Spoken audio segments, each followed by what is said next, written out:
The Assembly will now hear an address by His Excellency Lazarus McCarthy, Chakwera, President of the Republic of Malawi and Commander-in-Chief of the Malawi Defense Force.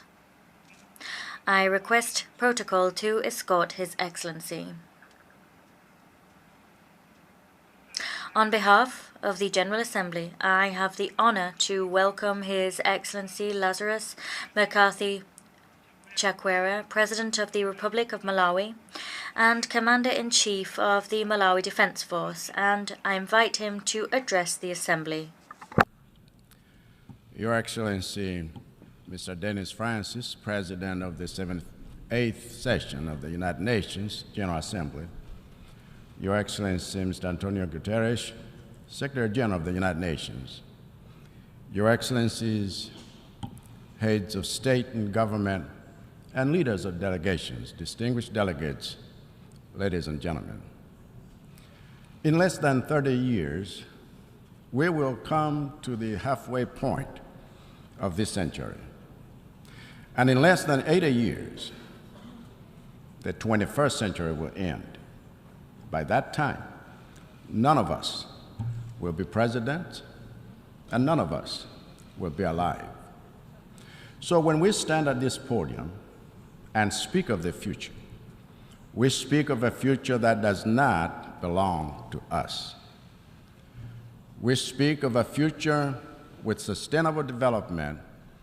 We speak of a better world, not for us, but for our grandchildren and their children. And the decisions we make today, the actions we take each day, are what determine what kind of future we are creating for them. It is therefore not good enough to say that we must build trust in the world when we continue making decisions that undermine trust. It is not good enough to say that we want to reignite global solidarity when we continue to pick and choose whom we show solidarity with. It is not enough to say we want to move towards peace when our actions in other nations promote war and create the conditions for conflict.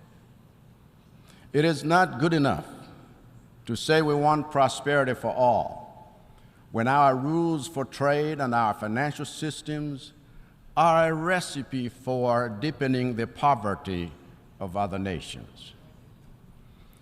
Without changing our decisions, our positions, and our actions, the future we speak of today and the sustainable development we dream of achieving by 2030 will remain a reality on paper.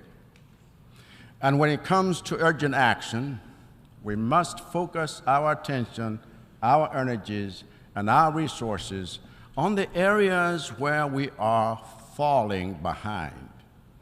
We must prioritize those places in the world that are most at risk of not achieving sustainability in any of the 17 SDGs. In the case of Malawi, the most pressing priorities are plain to see. As a nation, we took the SDGs and aligned our national aspirations to reflect them. So even though we have our sights set on the Malawi 2063 vision, we also created an implementation plan for the first 10 years that coincides with the decade of action on SDGs in the context of Agenda 2030. And our focus has already started yielding fruit, because in the past few years we have stayed on track with our quest to end hunger in line with SDG 2, to safeguard the good health and well-being of our citizens in line with SDG 3, to improve quality of education in line with SDG 4, to leverage Malawi's abundant water resources for better sanitation in line with SDG 6, and to promote life below water in line with SDG 14. Now, while we celebrate the progress we have made on these goals, with 7 years to go before the end of the decade of action on SDGs, we are not satisfied with seeing progress on only 5 out of 17 goals. In fact, not only do we need support with making gains in the areas where we are seeing little, but we even need urgent support with safeguarding the gains we have made in the areas where we are doing well. In short, we need urgent support in building resilience to inoculate our economy against the adverse effects of shocks. In 12 months since the last time I stood here, Malawi has had the worst cholera outbreak in its history, killing more people than COVID, a consequence of the contamination of water bodies and systems suffered when cyclones Ana and Gombe hit us 6 months before. In that time, Malawi has also had a drought in its northern region, resulting in the loss of half of our maize and 80% of our rice in one of the most productive districts in our country. In that time, Malawi has also come under assault by the worst cyclone on record, as Freddie made landfall twice and left a trail of death and destruction like you can't believe, killing over 1,000, displacing over 500,000, and washing away homes, roads, and bridges, businesses, and fields of crops that are a source of livelihood for over 2 million people. So when I say that our SDGs are under threat, the threat is real, and it is already here. What Malawi needs, therefore, is decision and action. We need decision and action on the climate financing that has thus far been nothing more than a promissory note from the developed countries responsible for sourcing or resourcing our efforts for mitigation, adaptation, and most urgently, loss and damage. We need decision and action on debt. For like most least developed countries, Malawi is in distress because its debt is unsustainable. And so our call to action on behalf of all LDCs on this matter remains the same. Cancel the dates. Cancel the dates. Cancel the dates.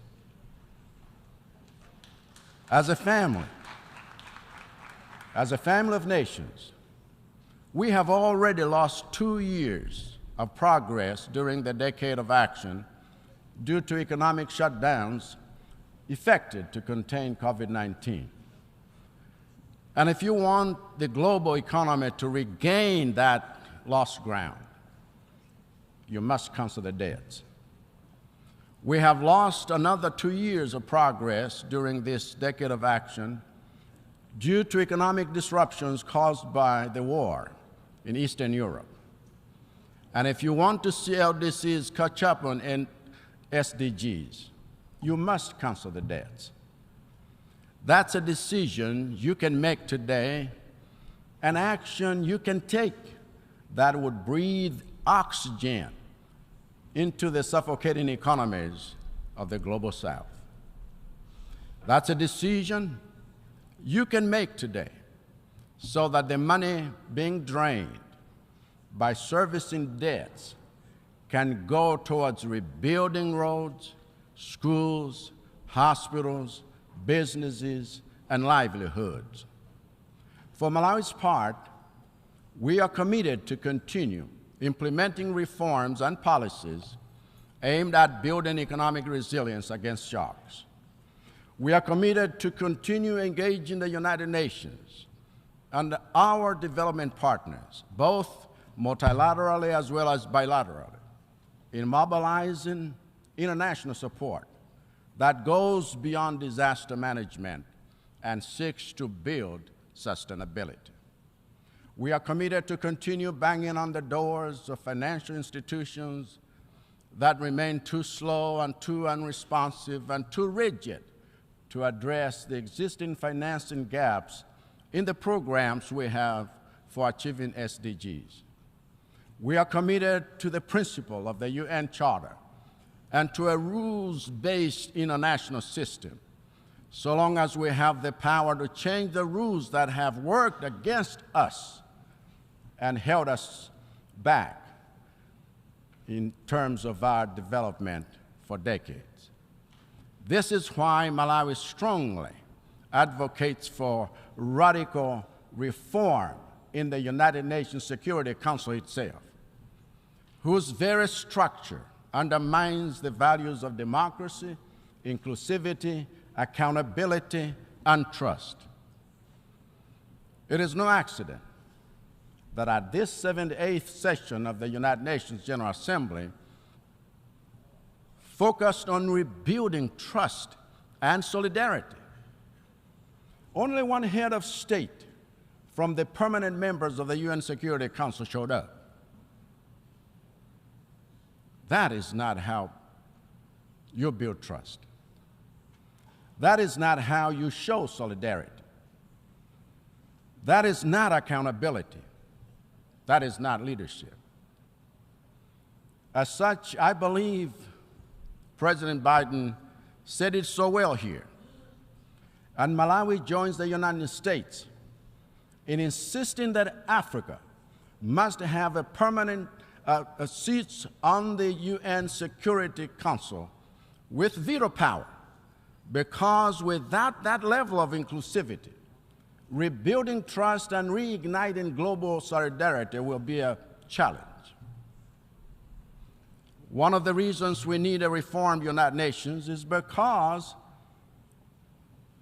we need a new development paradigm going beyond 2030.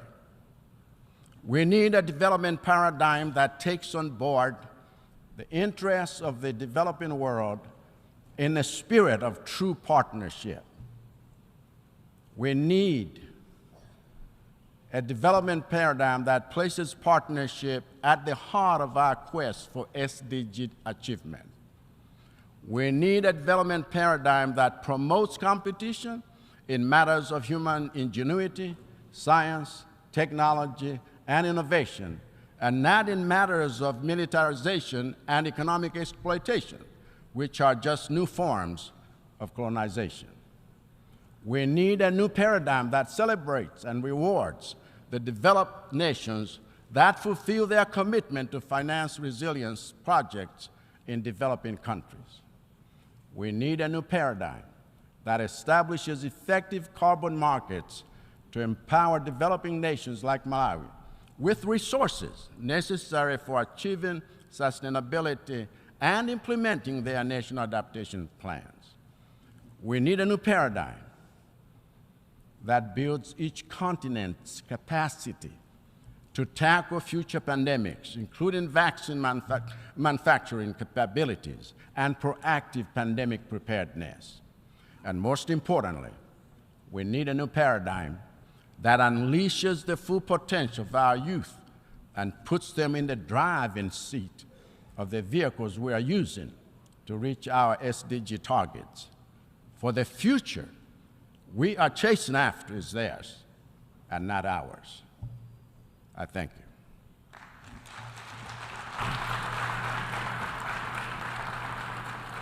A nombre de la Asamblea.